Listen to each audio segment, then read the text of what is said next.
advisory is underway for Central Illinois Regional Airport travelers. Starting next Monday, the terminal road in the airport will go under construction for about 12 weeks. Taylor Fleming joins us in studio with what flyers should be aware of. Lizzie, this should not affect traffic on roads near the airport, but plan extra time to get to your gate if you're flying out of Bloomington in the next 12 weeks.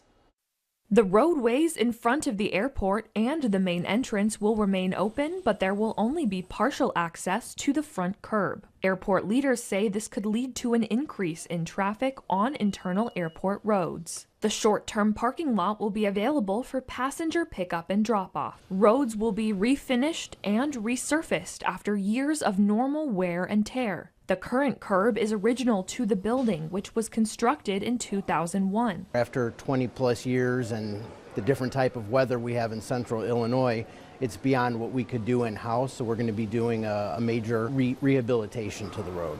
The project will be completed in 4 phases, each of which covers a different portion of the airport entrance roads. The road refurbishment is one of several construction projects going on at the airport right now. The airport is also constructing a new hangar for privately owned planes and putting in utilities for a possible business park. For all of these projects, the airport management has chosen to hire locally. With choosing local contractors, they're hiring local help.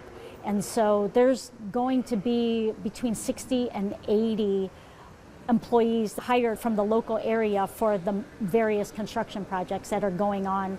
The entry road construction will not be in the same place every day. The work location will continually change as the project progresses.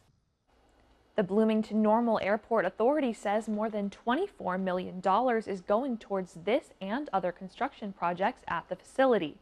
And that money comes from airport, local, and federal sources. Lizzie?